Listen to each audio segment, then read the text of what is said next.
I was 72 years old when I felt my own son's hands push me off a cliff, as I lay bleeding on the rocks below, certain I was taking my last breaths. My husband whispered something that shattered me more than the fall ever could.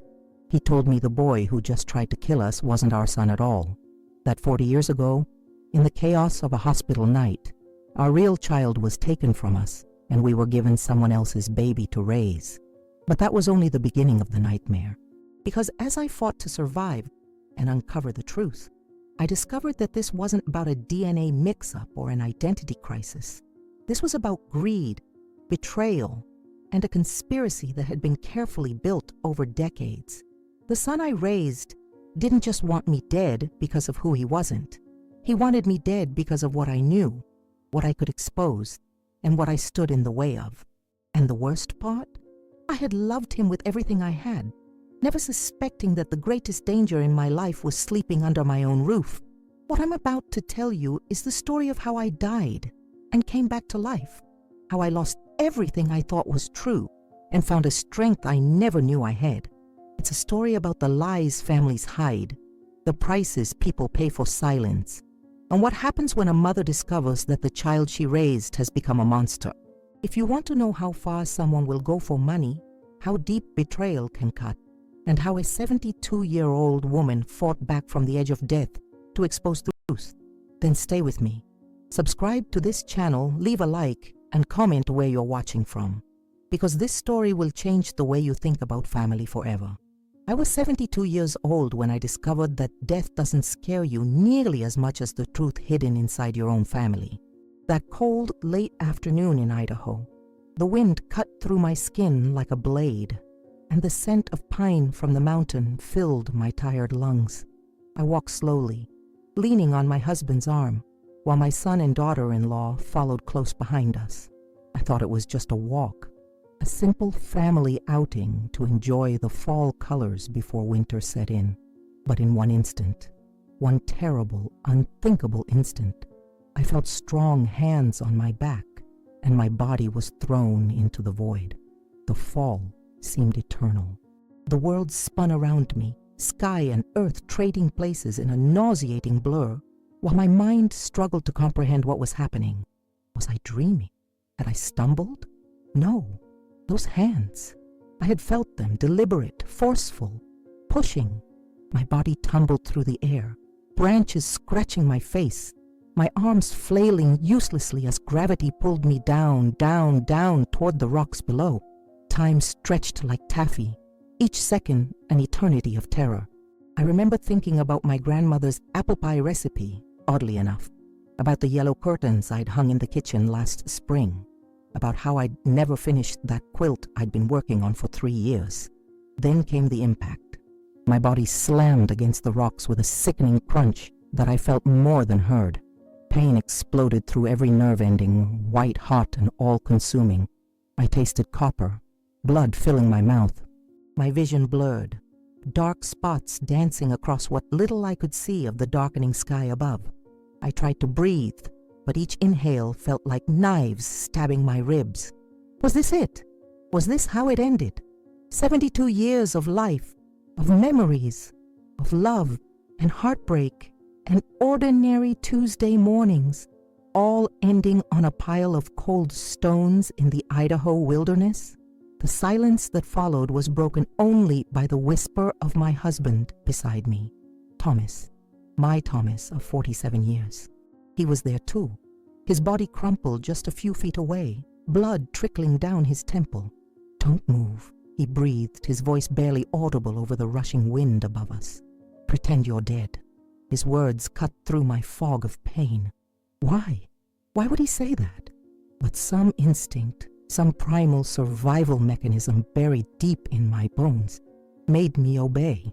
I let my body go completely slack, forced myself to stop the whimpering that wanted to escape my lips. Above us, I heard footsteps, crunching on gravel, coming closer to the edge. "Are they?" It was my daughter-in-law's voice. Melissa.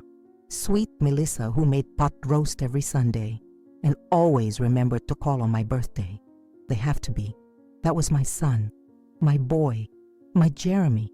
The child I'd rocked to sleep thousands of times, whose scraped knees I'd bandaged, whose first day of school I'd cried through. His voice was cold, flat, empty of any emotion.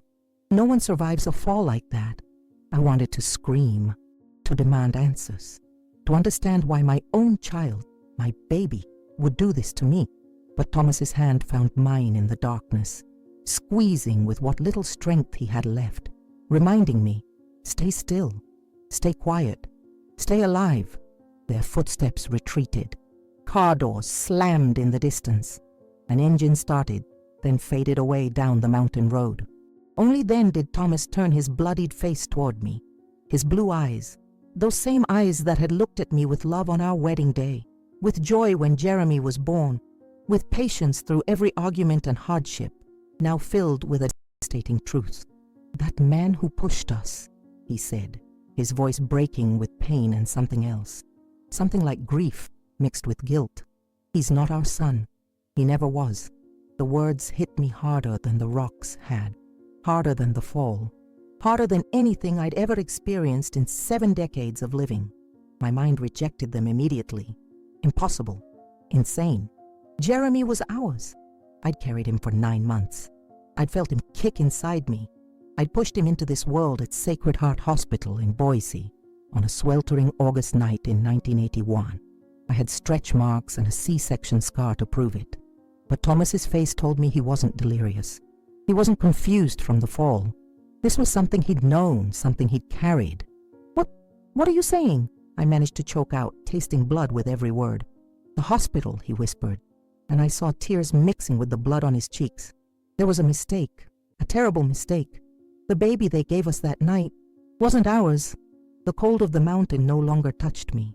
The pain in my broken bones seemed distant, unimportant, because nothing, absolutely nothing, could compare to the agony of those words. For 40 years, I had loved that boy, sacrificed for him, worked double shifts at the diner to pay for his college, defended him when he got into trouble, welcomed Melissa into our family with open arms. And now, lying in my own blood at the bottom of a cliff, I was being told that he wasn't mine? And worse, far worse, he had just tried to murder us. "Why?"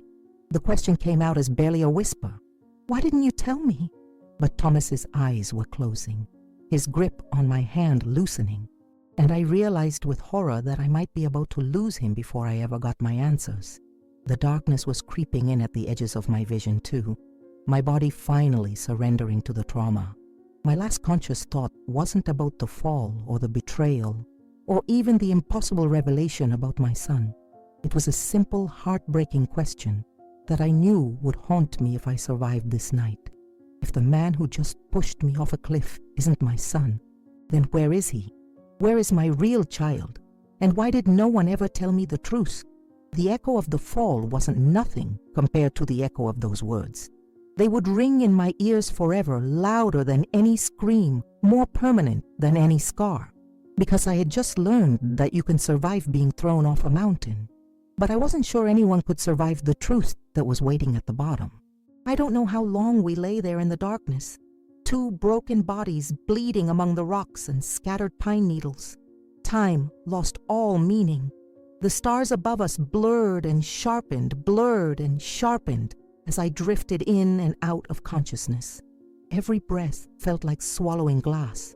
My left leg was twisted at an angle that made my stomach turn, and I could feel warmth spreading across my side. Blood, I knew, seeping through my jacket and pooling beneath me on the cold stone. But none of that physical pain compared to what Thomas had just told me. Those words kept playing in my mind like a broken record.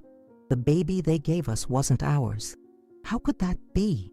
How could I have spent 40 years loving, nurturing, and sacrificing for a child who wasn't mine? And more importantly, how could Thomas have known and never told me? "Thomas," I whispered into the darkness, my voice hoarse and desperate. "Thomas, please, you have to explain." He stirred beside me, and I heard him groan, a deep, guttural sound that told me he was in even worse shape than I was. When he finally spoke, his voice was so weak I had to strain to hear it over the wind whistling through the canyon. "That night at the hospital," he began, and each word seemed to cost him tremendous effort. August 14th, 1981. Do you remember how chaotic it was? How could I forget? Sacred Heart Hospital had been understaffed that night. There'd been a terrible accident on Interstate 84. A semi-truck had jackknifed, causing a massive pileup. The emergency room was flooded with trauma cases. I'd gone into labor right in the middle of that chaos, my contractions coming hard and fast. They'd rushed me to the delivery room, but even there, nurses kept running in and out, pulled in different directions by the crisis unfolding throughout the hospital. I remember, I managed to say, tears now streaming down my face, mixing with the blood and dirt. It was chaos. They almost didn't have enough staff for my delivery. There was another woman. Thomas continued, his breathing becoming more labored. In the room next to yours, I saw her when they were wheeling you in. She was young, maybe 25, screaming in pain. She went into labor the same time as you. Same time, Sarah. Do you understand? My mind was racing, trying to piece together what he was telling me through the fog of pain and shock. 2 women, 2 babies, born at almost the exact same moment in the middle of complete chaos. The babies, I whispered, horror dawning on me. They mixed up the babies. I didn't know, not at first. Thomas's voice cracked with emotion. You were so happy when they placed him in your arms. You looked at him with such love, such pure joy. How could I have known? How could any of us have known? I remembered that moment. God, I remembered it so vividly it hurt worse than any broken bone. The nurse had placed a tiny, squirming bundle in my arms, and I'd looked down at that red, wrinkled face and felt a love so overwhelming it had taken my breath away. He has your nose, I'd told Thomas, laughing through exhausted tears. And Thomas had smiled and kissed my forehead and said, he has your stubborn chin. But if what Thomas was saying was true, that had been real. That baby hadn't been ours at all. When did you find out? I asked, my voice breaking. When did you know the truth? Thomas was quiet for so long, I thought he'd passed out again. Then finally, 3 years ago, I got a call from a lawyer. The other family, the ones who raised our real son, they'd discovered the truth through one of those ancestry DNA tests. Their son wanted to know his heritage, sent his DNA in, and the results didn't match. They investigated, hired lawyers, dug through old hospital records. 3 years. He'd known for 3 years and never told me. The betrayal of that silence cut deep, adding another layer to the nightmare I was living. They wanted to meet, he continued. The family. They wanted to arrange a meeting to fix the mistake somehow. But Sarah, I went to meet them first. Alone. I had to see for myself. And my heart was pounding so hard I could hear it in my ears, despite all the injuries, despite everything. I saw him, our real son. His name was Daniel. He looked just like you, Sarah. Same green eyes, same smile. But he was... Thomas's voice broke completely and I heard him sob. He was already sick. Terminal cancer. Stage 4. The family told me he had maybe 6 months to live. The world stopped spinning. Everything went silent except for the sound of my own heart shattering into a million pieces. My son, my real biological son, had been dying, and I'd never even known he existed. He died 4 months later, Thomas whispered. I went to the funeral, stood in the back, watched them bury our boy, and you never even knew he existed. I couldn't tell you. How could I tell you? We'd already lost him before we ever had the chance to know him. I wanted to scream, to rage at the universe for its cruelty, to shake Thomas and demand why he'd kept this from me. But lying there, broken and bleeding, I understood. He'd been trying to protect me from a grief that had no cure, no comfort.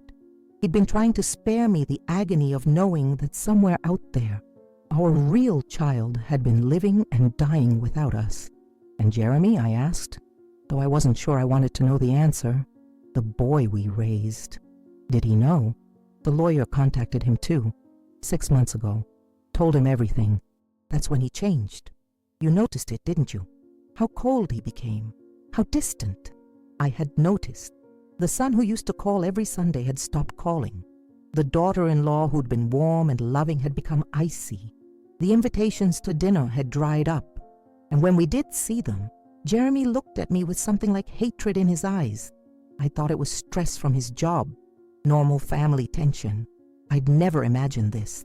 He blamed us, I said, understanding finally clicking into place. He felt like his whole life was a lie. He blamed us for existing, Thomas corrected quietly, for being a reminder that he wasn't who he thought he was.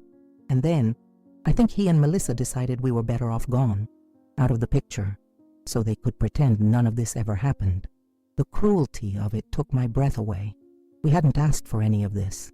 We'd been victims of a terrible mistake, just like Jeremy had been. But instead of trying to understand, to process this together as a family, he'd chosen murder. The temperature dropped as night fully claimed the mountain. I could see my breath forming small clouds in the air, mixing with the metallic scent of blood. My body was shutting down.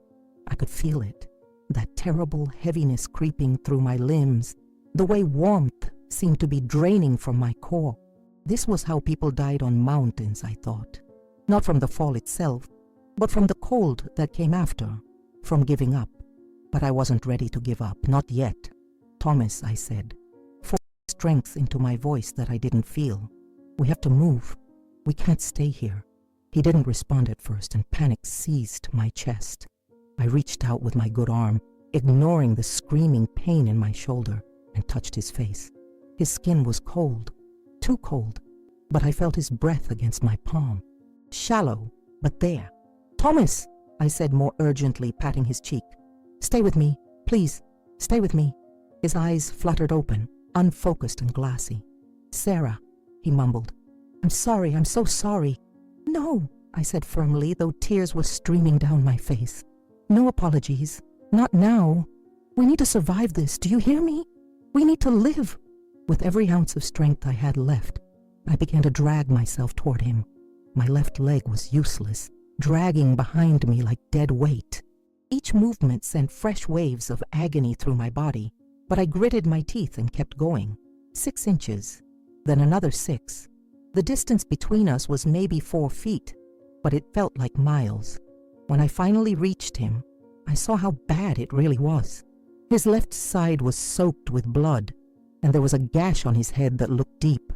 But what terrified me most was the way he was holding his chest, the way each breath seemed to be a battle he was losing. Your ribs, I said, my medical training from my years as a nurse's aide kicking in despite the shock. You've broken ribs, maybe punctured a lung. Doesn't matter, he wheezed. Just listen. He reached into his jacket with a trembling hand, and I watched as he pulled out an envelope.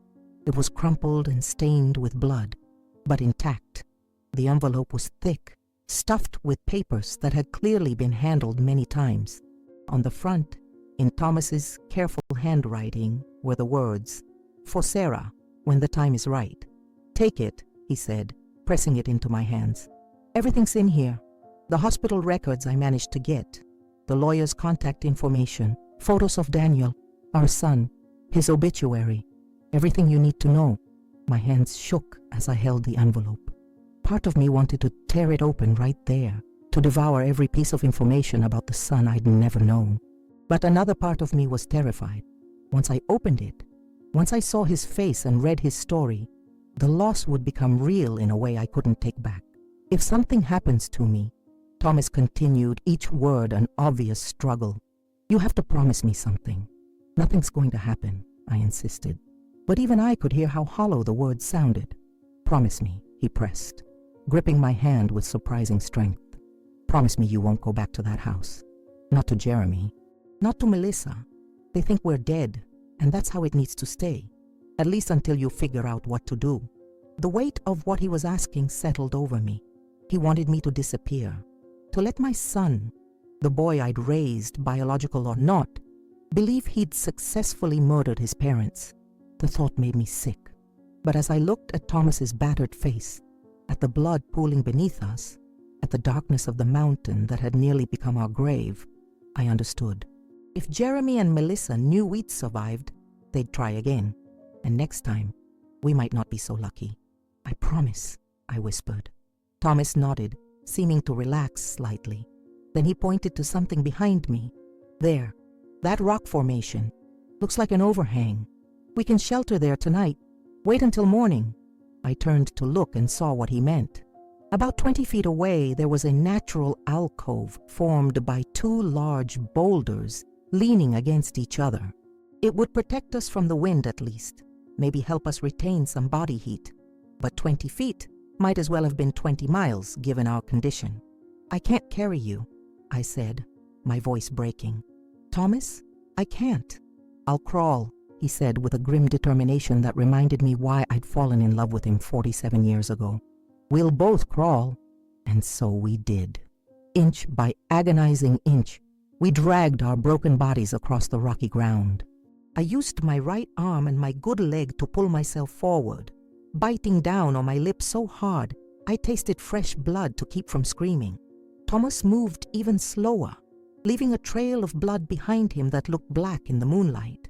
It took us nearly an hour to cover those 20 feet. By the time we collapsed into the shelter of the alcove, we were both on the verge of unconsciousness, but we'd made it. We were together, and we were alive. I pulled Thomas close to me, trying to share what little warmth our bodies still generated. The envelope was pressed between us, its edges digging into my ribs, a constant reminder of all the secrets it contained. As the night deepened and the cold settled into my bones, I made a decision. This wasn't just about survival anymore. It was about truth, about justice, about finding out what really happened 40 years ago and making sure the people responsible were held accountable. Jeremy and Melissa had tried to kill us, but they'd failed. And they'd given me something in that failure. They'd given me rage. I'd spent my whole life being gentle, being understanding, being the peacemaker in every conflict. I'd let people walk over me because I believed that kindness and patience would win in the end. But lying there in that mountain alcove, holding my dying husband and clutching evidence of a decades-old conspiracy, I felt something change inside me. I wasn't going to be gentle anymore. I wasn't going to be understanding. I was going to be the thing that Jeremy and Melissa should have feared most, a mother with nothing left to lose and every reason to seek the truth. "If I survive this," I whispered into the darkness. Though Thomas was already unconscious and couldn't hear me, "I'm going to find out everything, every detail, every lie, every person involved in taking my son from me. And then I'm going to make sure they all answer for what they've done." The envelope crinkled against my chest as I tightened my grip on it. Inside were answers. Inside was Daniel. Inside was the first step toward understanding the truths that had been hidden from me for 40 years. But first I had to survive the night. First, Thomas had to survive. And in the morning, if we were both still breathing, I would begin the hardest journey of my life. Not the climb down the mountain, but the descent into a past that had been buried deeper than any grave. I didn't sleep that night. How could I? Every time I closed my eyes, I saw Jeremy's hands pushing against my back. I felt the sickening moment of weightlessness before gravity took over. I heard Melissa's cold voice asking, "Are they?" As if we were nothing more than a problem to be disposed of. The temperature must have dropped below freezing. I could feel frost forming on my jacket, see it crystallizing on Thomas's eyebrows and in his hair. His breathing had become more ragged as the hours passed, each inhale accompanied by a wet, rattling sound that told me his condition was worsening. I kept my hand on his chest, monitoring the rise and fall, terrified that at any moment it would simply stop. "Stay with me," I whispered over and over like a prayer. "Please, Thomas, stay with me." As dawn began to break, painting the sky in shades of pink and gold that seemed obscenely beautiful given our circumstances, I finally allowed myself to open the envelope. My fingers were stiff with cold and dried blood, making it difficult to manipulate the papers inside, but I managed. The first thing I pulled out was a photograph. Even in the dim morning light, I could see him clearly. Daniel, my son, our son. He was maybe 35 in the picture, standing on what looked like a beach somewhere, squinting into the sun with a smile that made my heart stop. Thomas had been right. He had my eyes, the exact same shade of green with those little gold flecks near the pupils, that I'd always thought made them look like forest moss after rain. He had Thomas's strong jaw and broad shoulders, but his smile, that was all mine. I'd seen that same slightly crooked smile in my own baby pictures, in photos of my mother and grandmother. I traced his face with my finger, tears blurring my vision. This was my child, the baby I'd carried, the son I'd never known. He'd lived an entire life, 38 years according to the obituary that was paperclipped to the photo, and I hadn't been there for any of it. I hadn't been there for his first day of school, his first heartbreak, his graduation, his wedding. The obituary mentioned a wife, Karen, and 2 children. Grandchildren I would never meet. Daniel Robert Morrison, I read aloud, my voice cracking. The family who'd raised him had given him a good name. According to the obituary, he'd been a high school teacher. History. He'd coached Little League and volunteered at the local animal shelter. He'd been loved. Well loved, judging by the long list of survivors and the mention of a memorial service attended by hundreds. He should have been Daniel Robert Fletcher. He should have been mine. Beneath the obituary were hospital records, copies that Thomas must have gotten from the lawyer. I read through them with growing horror. The night of August 14th, 1981, had indeed been chaotic. 2 baby boys born within minutes of each other. The nurses had been overwhelmed, running between emergency cases and routine deliveries.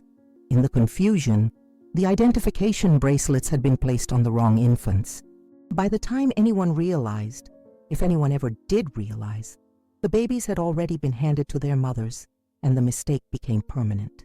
There was a note from the lawyer, dated 3 years ago, explaining that the Morrison family had been devastated when they discovered the truth.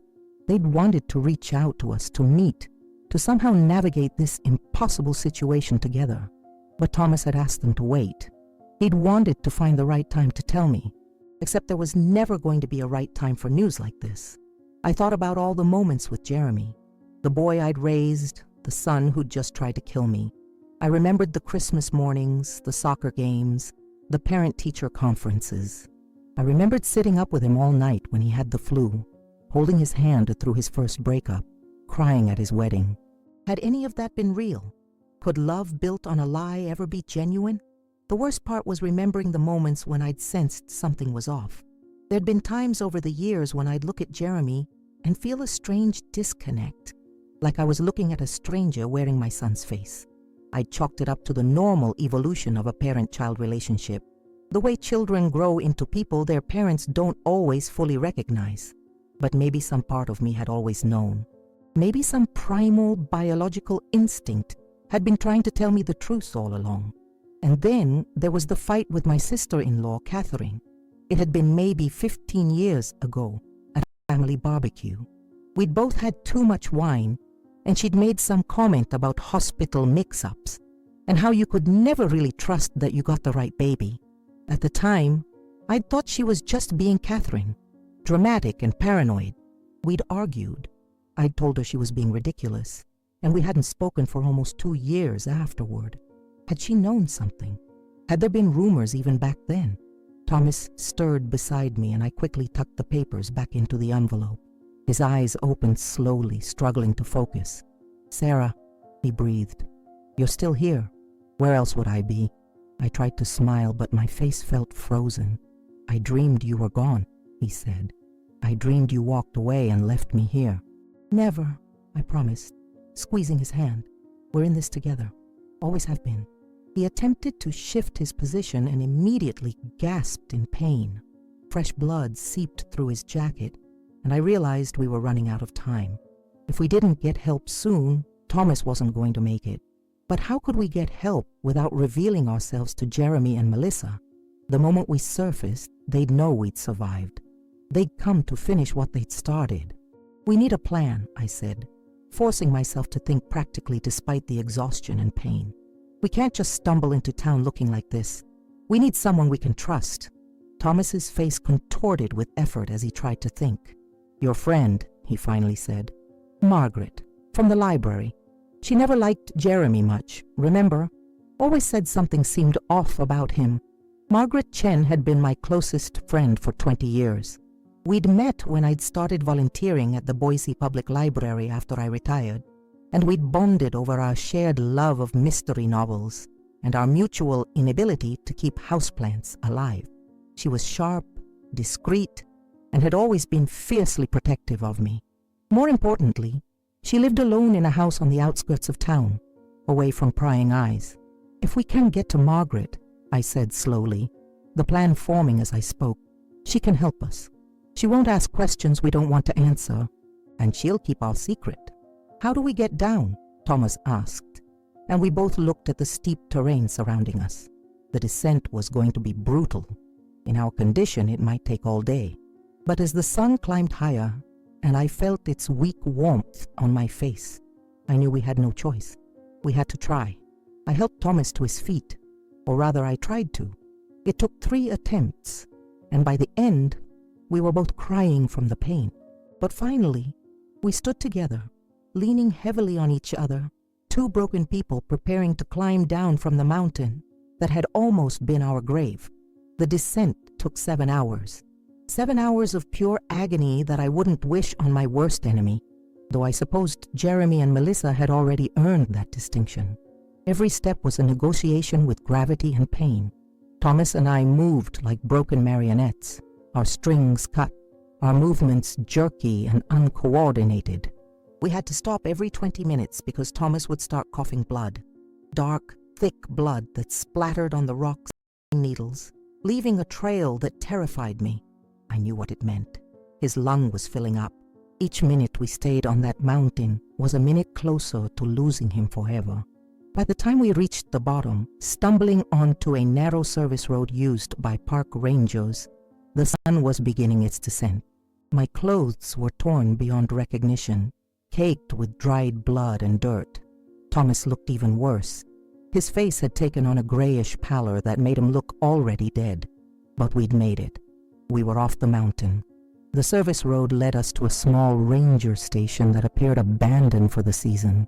The door was locked, but desperation gave me strength I didn't know I had. I picked up a rock and smashed the window, then climbed inside, cutting my already injured arm on the remaining glass shards. I barely felt it. Inside I found a phone, an old landline that still worked, thank God. My hands shook so badly I could barely dial Margaret's number, which I'd memorized years ago. It rang once, twice, 3 times. "Please, Margaret," I thought. "Please pick up." "Hello?" Her familiar voice, slightly annoyed at the unknown number, was the most beautiful sound I'd ever heard. "Margaret," I croaked, my voice barely recognizable even to myself. "It's Sarah. Sarah Fletcher. I need your help. Please. I need you to come alone, and you can't tell anyone. Not anyone. Do you understand?" There was a pause, then in a completely different tone, serious and alert. "Where are you?" I gave her the location, reading it off a map on the ranger station wall. "And Margaret? Bring first aid supplies, as much as you can, and don't call an ambulance, please." 20 minutes, she said, and hung up. While we waited, I tried to make Thomas comfortable on the floor of the ranger station. I found some old blankets in his storage closet and wrapped them around him, trying to stop the shivering that had taken over his body. His lips were turning blue. "Stay with me," I kept saying over and over. "Just a little longer. Margaret's coming. Just hold on." He looked at me with eyes that seemed to be seeing through me to somewhere else. "Sarah," he whispered, "I need to tell you something else, about why I never told you." "Save your strength," I begged. "No, you need to know." He coughed, more blood. "I was diagnosed 6 months ago. Pancreatic cancer, stage 4. The doctors gave me 3 to 6 months. The world tilted sideways. "What?" "I didn't want you to know. Didn't want you to spend our last months together watching me die. I thought if I could handle the Daniel situation on my own, if I could protect you from that pain, then at least I'd have done something right before the end." Tears poured down my face. "You idiot. You stupid, wonderful idiot. Did you think I'd want to be protected from you? Did you think I'd want you to suffer alone? I wanted to give you a few more happy months," he said simply, "before everything fell apart." Before I could respond, I heard a car engine. Margaret. I struggled to my feet and went to the door, waving her down. Her beat-up Honda Civic skidded to a stop, and she jumped out, her eyes widening in horror when she saw me. "Sweet Jesus, Sarah," she breathed. "What happened to you?" "No time," I said. "Thomas is worse, inside." Margaret was 73, a year older than me, but she moved with the efficiency of someone half her age. She'd brought 2 large first aid kits, the serious kind with trauma supplies, and she went to work on Thomas immediately while I collapsed against the wall, finally allowing myself to just breathe. "He needs a hospital," Margaret said after a few minutes of examination. "Sarah, this is beyond first aid. He's got internal bleeding, probably a collapsed lung. If we don't get him proper care—" "No hospitals," Thomas interrupted, his voice surprisingly firm. "They'll report it. Police will get involved. Jeremy will know we survived." Margaret looked between us, her sharp eyes missing nothing. "Someone did this to you deliberately. Jeremy." When we didn't answer, she swore. Something I'd never heard her do in 20 years. That little snake. I always knew there was something wrong with that boy. She thought for a moment, chewing her bottom lip the way she did when she was working through a complex problem. "I have a friend," she finally said. "Former Army medic, runs a veterinary clinic now. He's done off-the-books work before for people in complicated situations. He won't ask questions, and he won't report anything." "Can you trust him?" I asked. "With my life," Margaret said. "I'll call him now." While Margaret made the call, I moved closer to Thomas. "You're going to be okay," I told him. "We're both going to be okay." He managed a weak smile. Always the optimist. "One of us has to be." Margaret hung up and turned to us. "He'll meet us at my place in an hour. But Sarah, before we go, you need to tell me what happened. All of it. I need to know what we're dealing with." So I told her. Everything. The push, the fall, Thomas's revelation about Daniel, the hospital mix-up, Jeremy's decision that we were better off dead. Margaret listened without interrupting, her face growing harder with each detail. When I finished, she was quiet for a long moment. Then she said something that surprised me. "This isn't just about a DNA test and an identity crisis. There's something else going on here, something bigger." "What do you mean?"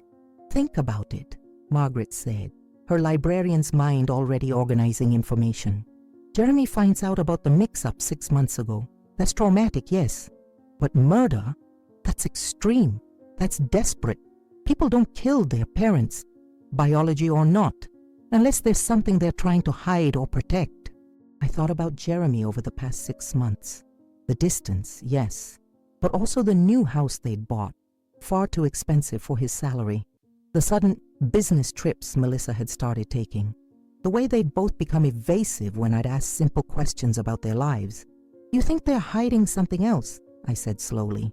"I think," Margaret said carefully, "that the hospital mix-up gave them a convenient excuse. But I don't think it's the real reason they wanted you dead." A chill ran down my spine that had nothing to do with the cold. What else had Jeremy and Melissa been hiding? What secrets were worth killing for? Margaret helped us to her car, and as we drove away from the ranger station, I looked back at the mountain one last time. We'd survived the fall, but I had a terrible feeling that the real danger was still ahead of us.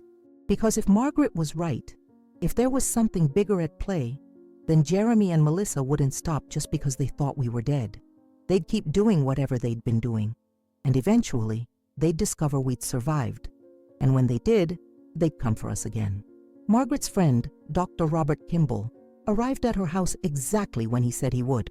He was a bear of a man in his 60s, with gentle hands and eyes that had seen too much suffering to be shocked by anything. He took one look at Thomas and immediately set to work, transforming Margaret's dining room table into a makeshift operating theater. "This is going to hurt," he told Thomas matter-of-factly. "I don't have the kind of anesthesia a hospital would use. Best I can do is local and some strong painkillers." Thomas just nodded. He was beyond caring about pain at this point. I watched as Dr. Kimball worked, inserting a chest tube to drain the blood from Thomas's lung, stitching the worst of his wounds, setting my broken leg in a temporary cast. Margaret stood beside me, holding my hand so tightly I thought she might break my fingers. But I was grateful for the pain. It kept me grounded, kept me from floating away into the nightmare that my life had become. 3 hours later, Dr. Kimball finally stepped back. "He'll live," he said, washing his hands in Margaret's kitchen sink. "But he needs rest, weeks of it, and he needs proper medical care eventually. What I've done here is just buying time." "Time is all we need," I said, though I wasn't sure that was true. After Dr. Kimball left, taking with him a promise that we'd never mention his name to anyone, Margaret made tea. Strong black tea loaded with sugar, the kind my grandmother used to make for shock. We sat at her kitchen table, me still covered in dried blood and dirt, too exhausted to even consider cleaning up. "Now," Margaret said, setting her teacup down with a decisive clink, "we need to figure out what Jeremy and Melissa are really up to, and I think I know where to start." She disappeared into her study and returned with her laptop. "The library has access to all sorts of databases," she explained, typing rapidly. "Court records, property records, business filings. If they're hiding something, there'll be a paper trail." I watched as she worked, her fingers flying across the keyboard with the confidence of someone who'd spent decades tracking down obscure information. Within minutes, she'd pulled up Jeremy and Melissa's financial records, or at least the public portions of them. "Here," she said, turning the screen toward me. "They bought that new house 8 months ago, $750,000. But according to his tax returns from last year, Jeremy was only making $70,000 at the insurance company. Maybe they got a loan," I suggested weakly. "They paid cash," Margaret said grimly. $750,000 in cash. Where does an insurance adjuster get that kind of money? The question hung in the air between us. I thought about Jeremy's new car, Melissa's designer handbags, the expensive vacation to Europe they'd taken last spring. At the time, I'd been happy for them, thought they were finally getting ahead in life. Now, everything took on a sinister cast. "Keep looking," I said, leaning forward despite the pain in my ribs.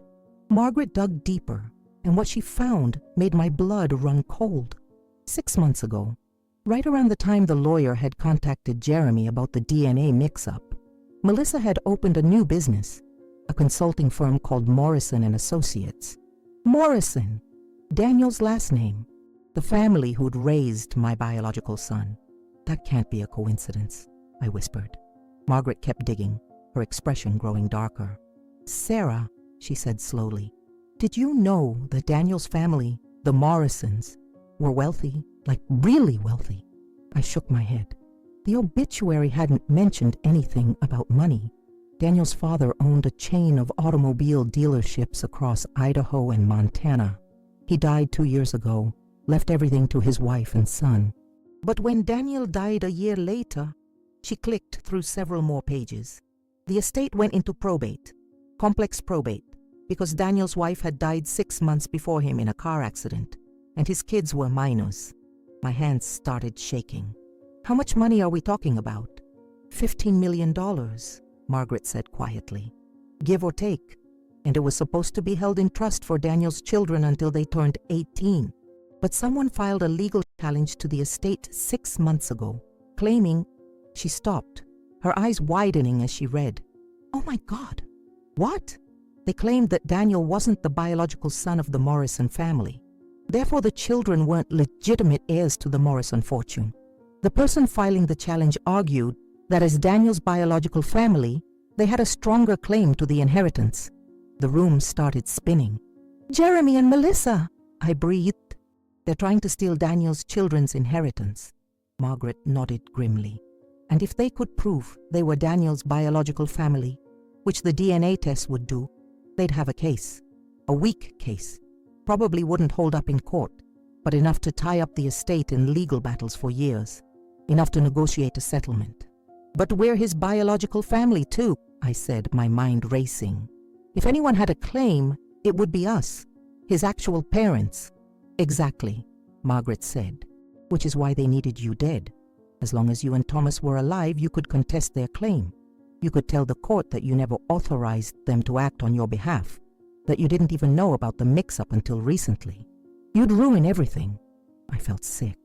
This whole nightmare, the attempted murder, the lies, the betrayal, it was all about money.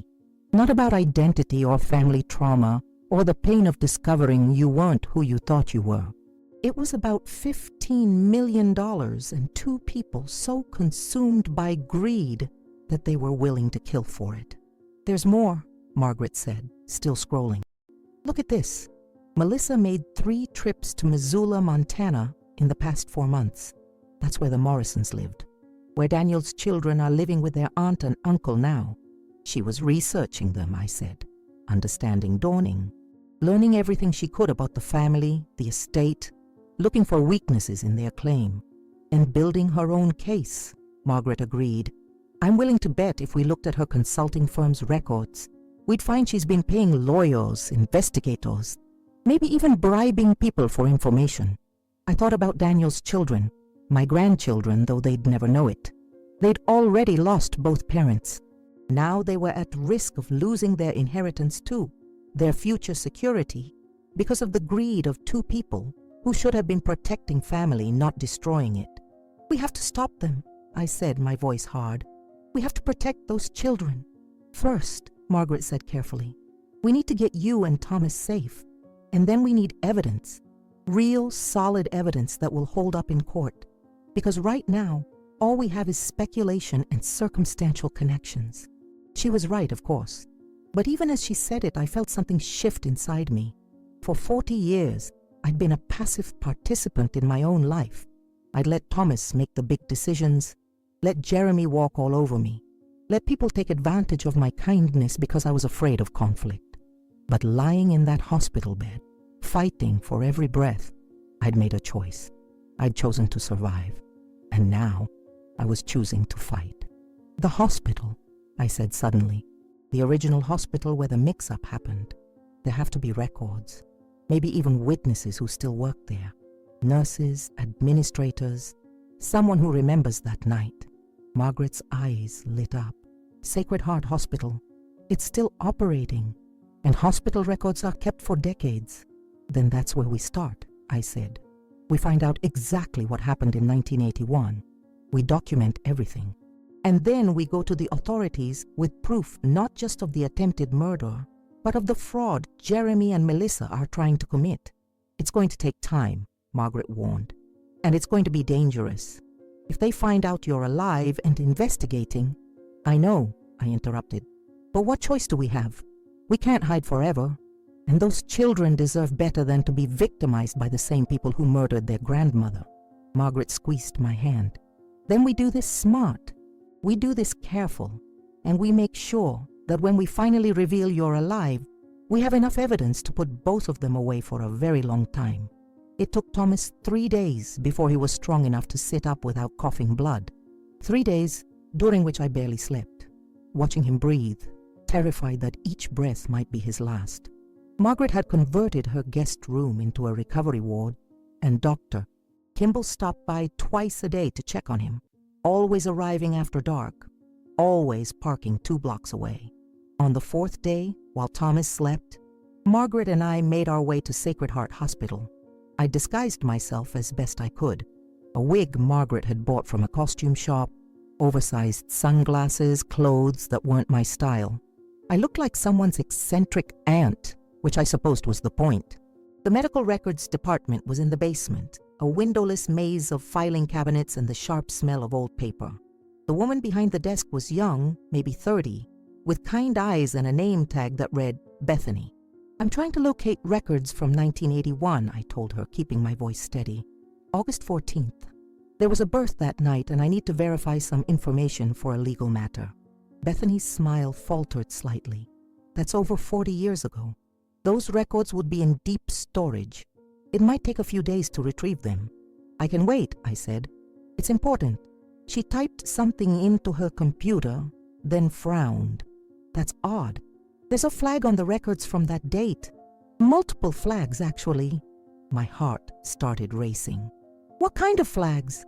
"Someone else requested these same records 3 months ago, and then again 6 weeks ago. There's a note here saying the files were checked out by—" She squinted at the screen. "By a Melissa Fletcher?" The room tilted. Melissa had been here. She'd seen the records, knew about the mix-up. She'd been building her case all along. Were the files returned? Margaret asked, stepping forward.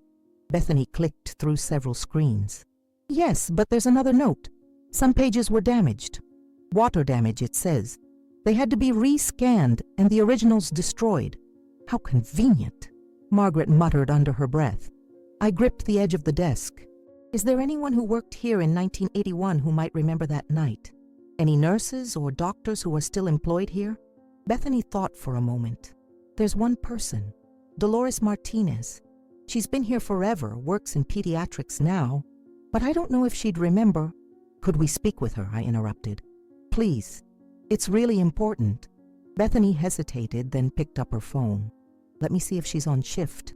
10 minutes later, we were sitting in a small conference room with a woman who had to be in her 70s.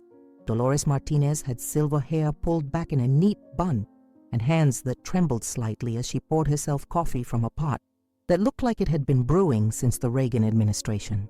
You want to know about August 14th, 1981, she said, not as a question. The night of the big accident on the interstate. You remember it? I asked, hope flaring in my chest. How could I forget? Dolores said, her eyes distant. Worst night of my career. We had casualties coming in from that pileup. The emergency room was a war zone, and we had 2 women in labor at the same time. I was assigned to both rooms, running back and forth. It was chaos. The babies, Margaret prompted gently. Do you remember the babies? Dolores was quiet for a long moment.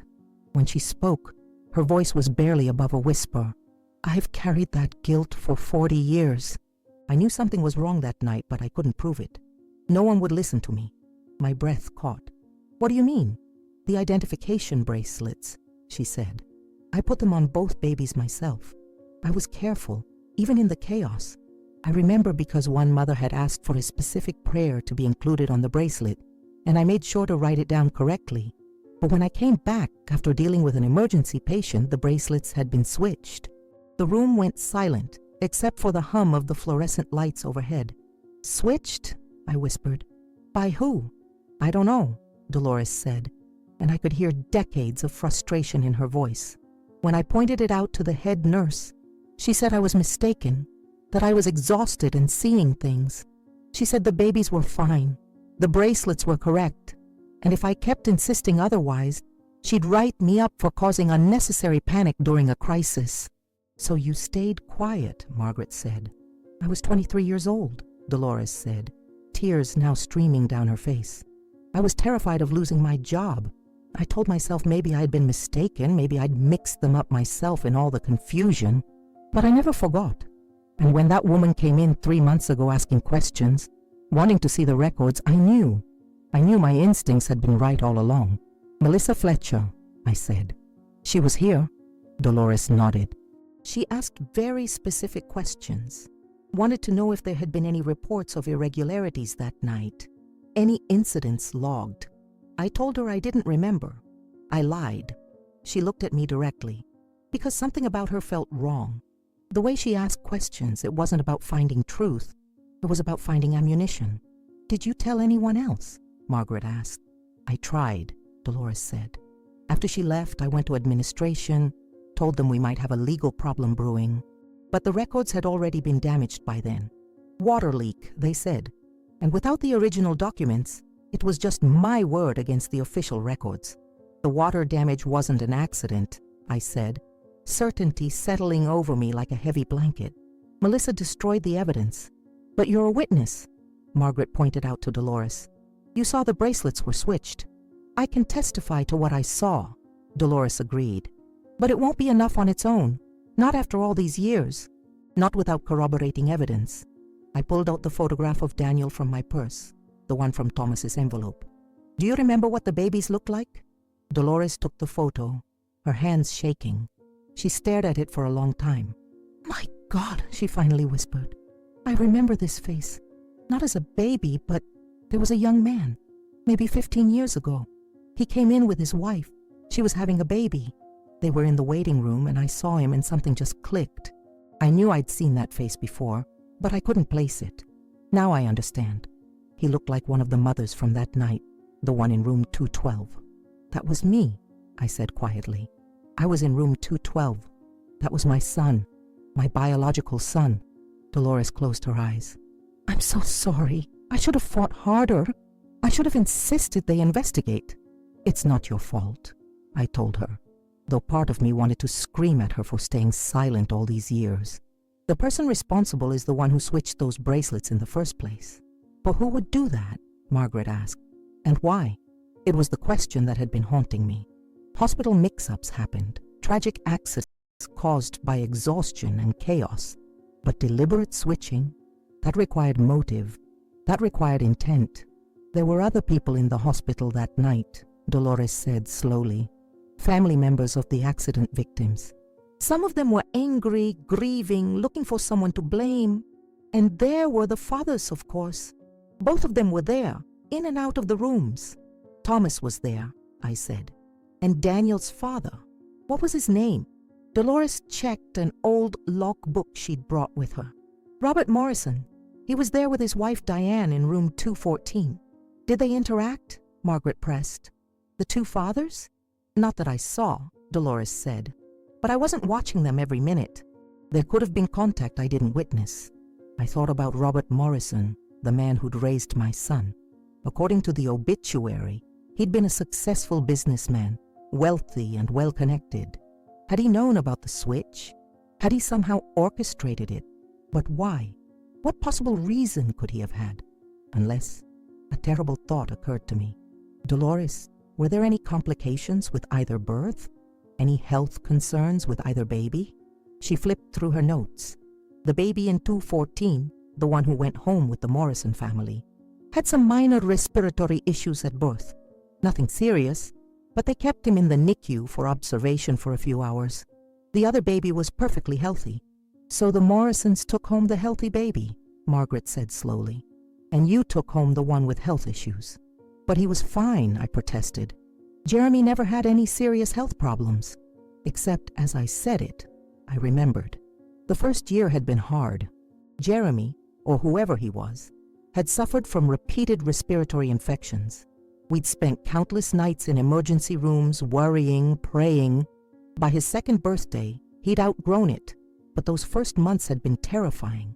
Had someone switched the babies to give the wealthy family the healthier child? The thought made me sick.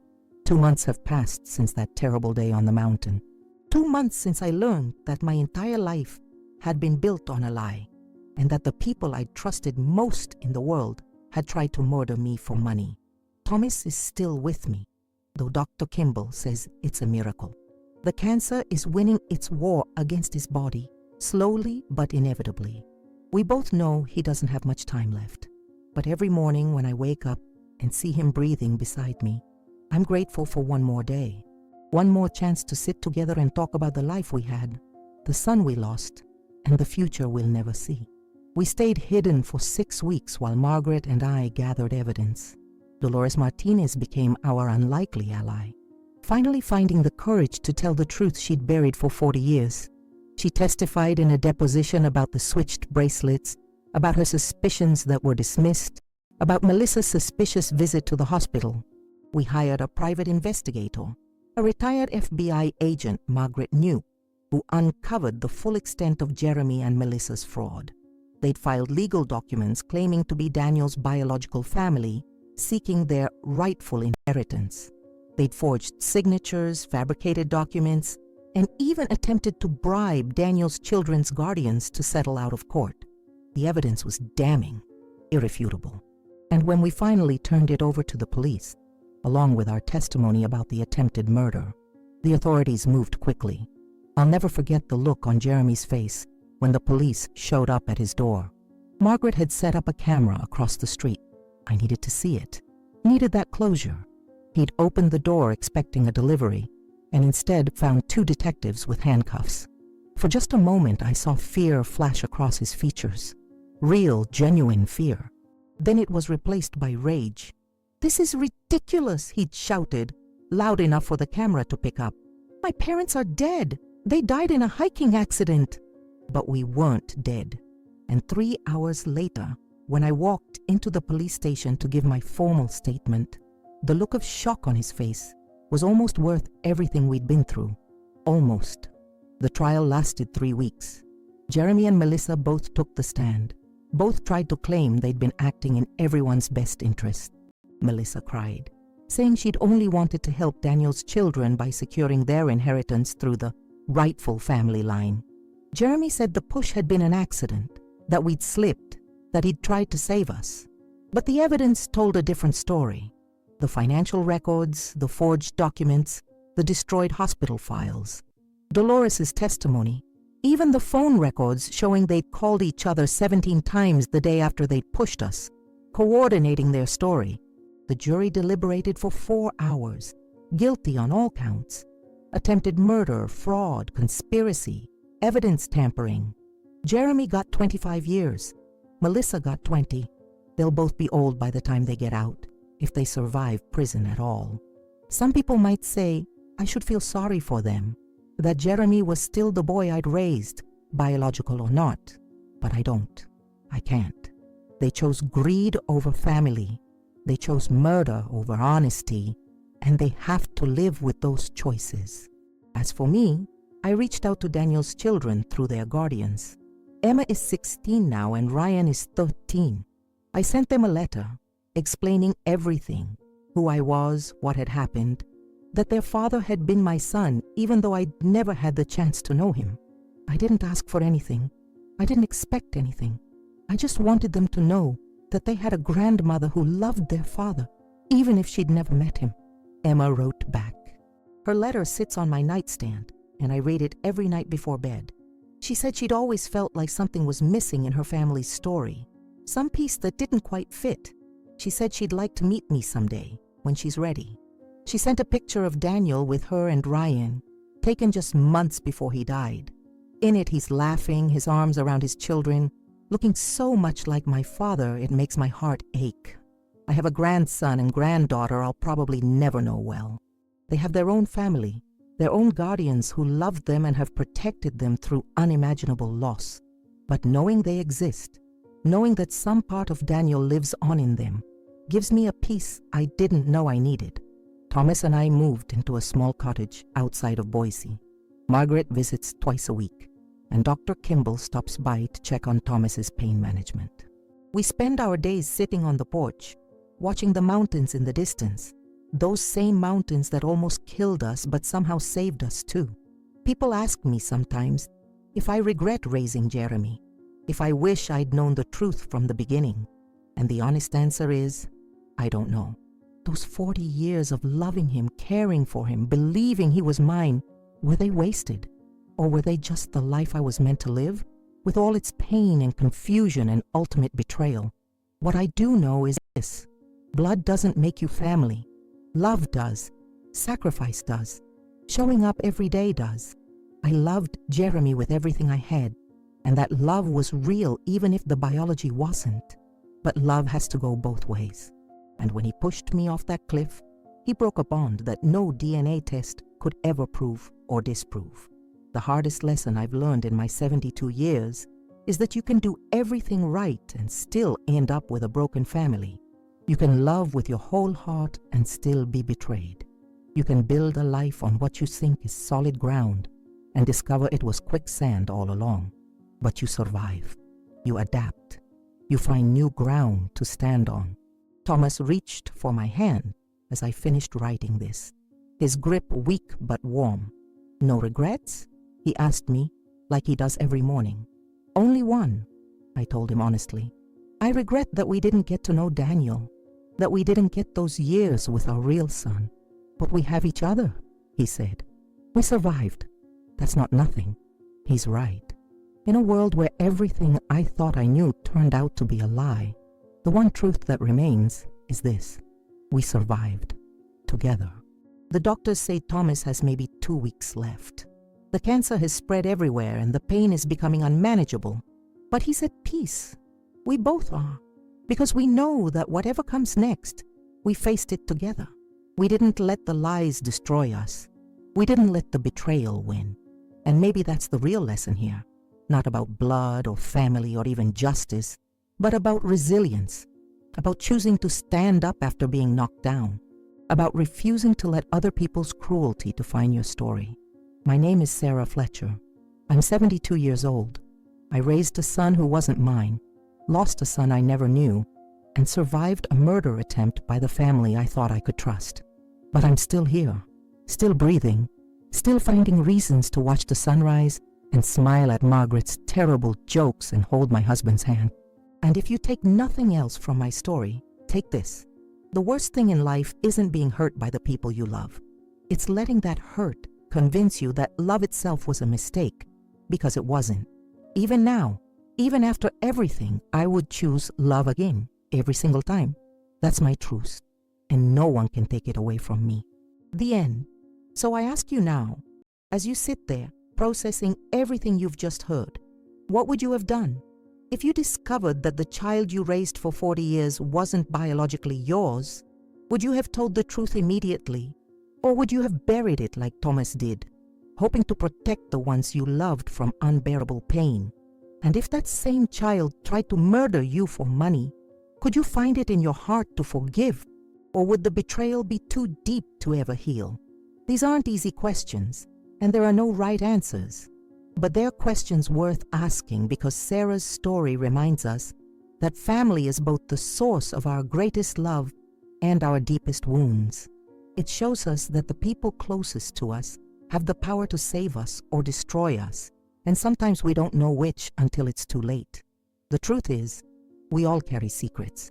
We all make choices we think will protect the people we love, even when those choices end up causing more harm than good. Sarah's story isn't just about a hospital mix-up or a murder attempt. It's about the price of silence, the weight of lies, and the courage it takes to stand up and demand the truth, even when that truth will shatter everything you thought you knew. She could have stayed quiet.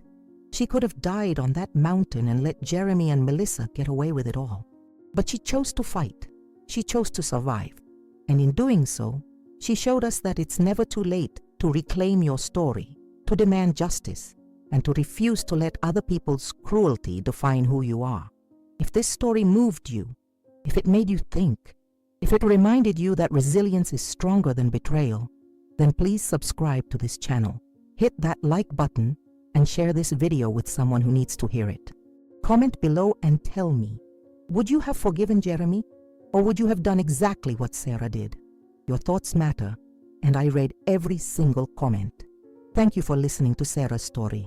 May we all find the strength to stand up when life tries to push us down.